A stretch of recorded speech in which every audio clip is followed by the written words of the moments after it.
Speaker किसी का नहीं खुला रही। तो बच्चों देखो, ये जो पाठ है वृक्षाः कक्षा 6 छठी कक्षा का ये 5वां पाठ है। वृक्षाः जिसका मतलब पेड़ होते हैं, इंग्लिश में इसे ट्रीज बोलते हैं। इस ट्रीज के ऊपर ये संस्कृत गीत की रचना हुई है और इस गीत में पेड़ों के महत्व के बारे में बताया गया है। तो सबसे पहले इस गीत को मैं गा कर के प्रस्तुत करता हूँ, तदनंतर इसके भावार्थ को मैं बताऊंगा। वने वने निवसन्तो वृक्षा, वनं वनं रचयन्ति वृक्षा, शाखादोलासीना विहगा, तैः किमपि कूजन्ति वृक्षा। पिबन्ति पवनं जलं सन्ततं, पिबन्ति पवनं जलं सन्ततं, साधुजना इव सर्वे वृक्षा, स्पृशन्ति पादे पातालं, शिरस्सु वहन्ति वृक्षा। वने वने निवसन्तो वृक्षा, वनं वनं रचयन्ति वृक्षा, स्पृशन्ति पादे पातालं च, नभः शिरसु वहन्ति वृक्षा। वने वने निवसन्तो वृक्षा, वनं वनं रचयन्ति वृक्षा। पयोदर्पणे स्वप्रतिबिम्बं, कौतुकेन पश्यन्ति वृक्षा। वने वने निवसन्तो वृक्षा, वनं वनं रचयन्ति वृक्षा। प्रसार्य स्वच्छाया संस्तरणं, कुर्वन्ति सत्कारं वृक्षा।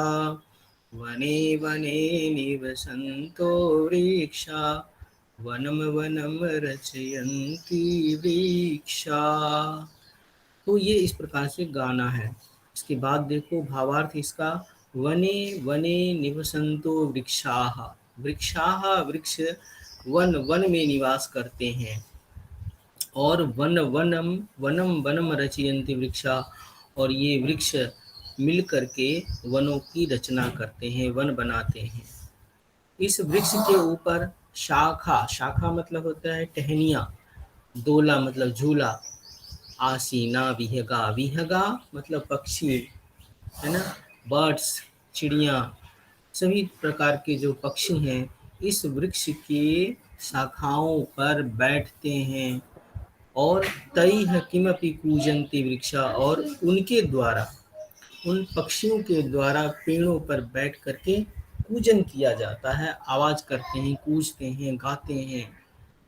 फिर वृक्ष क्या करता है, ये वृक्ष पिबन्ति पवनम जलम संततम, और ये पवन मतलब हवा, जलम जल, जल को, पवन और जल को निरंतर पीते हैं।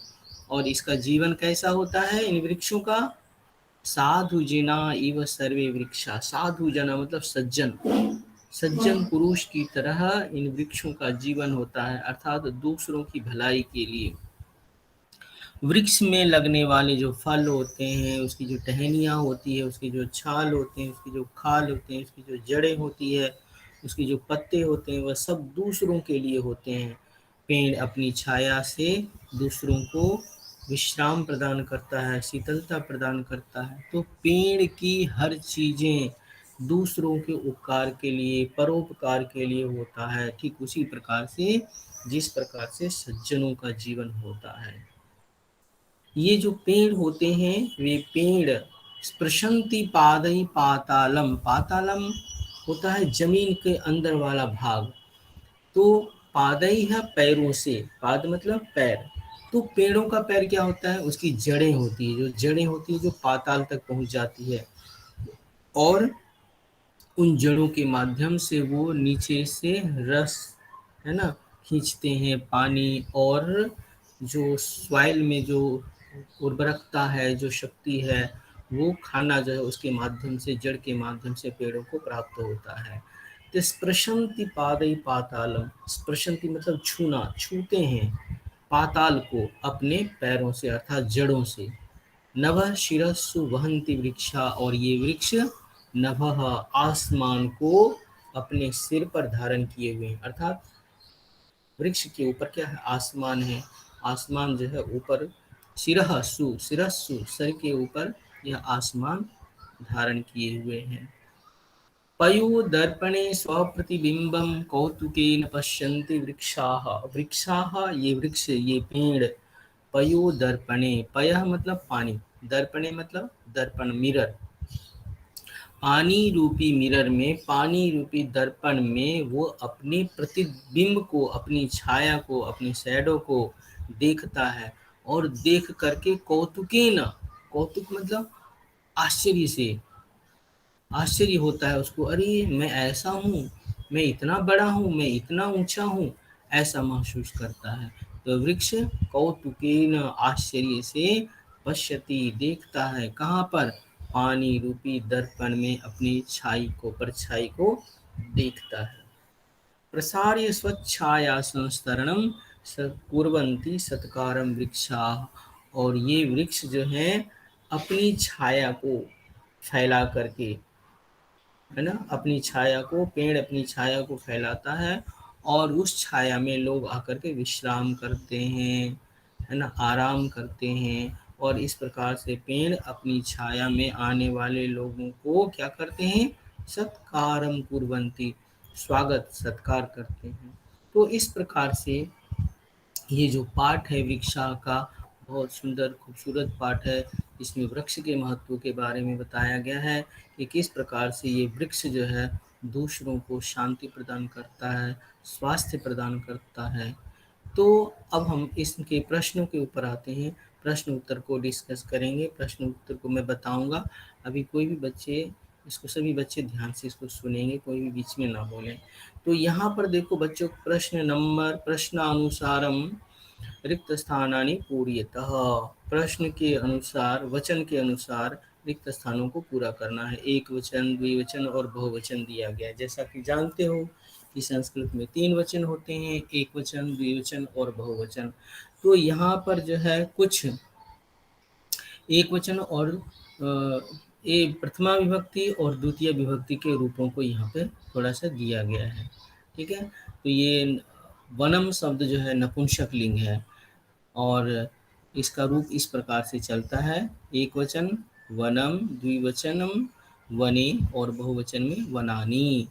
तो वनम वने वनानी, तो खाली स्थान में होगा जलम जले जलानी, बिंबम बिंबे बिंबानी, वृक्षम वृक्षो वृक्षान, पवनम पवनौ पवनान, जनम जनौ जनान।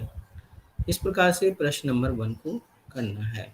प्रश्न नंबर 2 में कोष्ठकेषु प्रदत्त शब्देषु उपयुक्त विभक्तिं योजयित्वा रिक्त स्थानानि पूरयतः, कोष्ठक मतलब ब्रैकेट में दिए गए शब्दों में उपयुक्त विभक्ति को जोड़ करके रिक्त स्थान को पूरा करना है।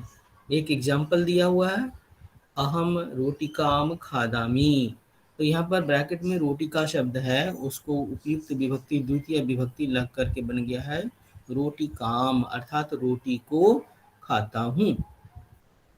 तो दूसरे वाक्य में इसी प्रकार से है, त्वम डैश पिबसी, ब्रैकेट में है जल, तो यहाँ पर हो जाएगा त्वम जलम पिबसी। ख में है छात्र डैश पश्यति, ब्रैकेट में शब्द है दूरदर्शन, तो होगा छात्र दूरदर्शनम पश्यति, छात्र दूरदर्शन देखते हैं। ग में है वृक्षाः डैश पिबन्ति, ब्रैकेट में है पवन, तो वृक्षाः पवनम पिबन्ति। फिर घ में है ताः डैश लिखन्ति, ताः कथाम शब्द है ब्रैकेट में, तो हो जाएगा कथाम, ताः कथाम लिखन्ति, वे कथाएं लिखते हैं। फिर 5वां अड़ में है आवाम डैश गच्छावः, ब्रैकेट में शब्द है जंतुशाला, आवाम जंतुशालाम गच्छावः। तो इस प्रकार से जो है ये कर सकते हैं।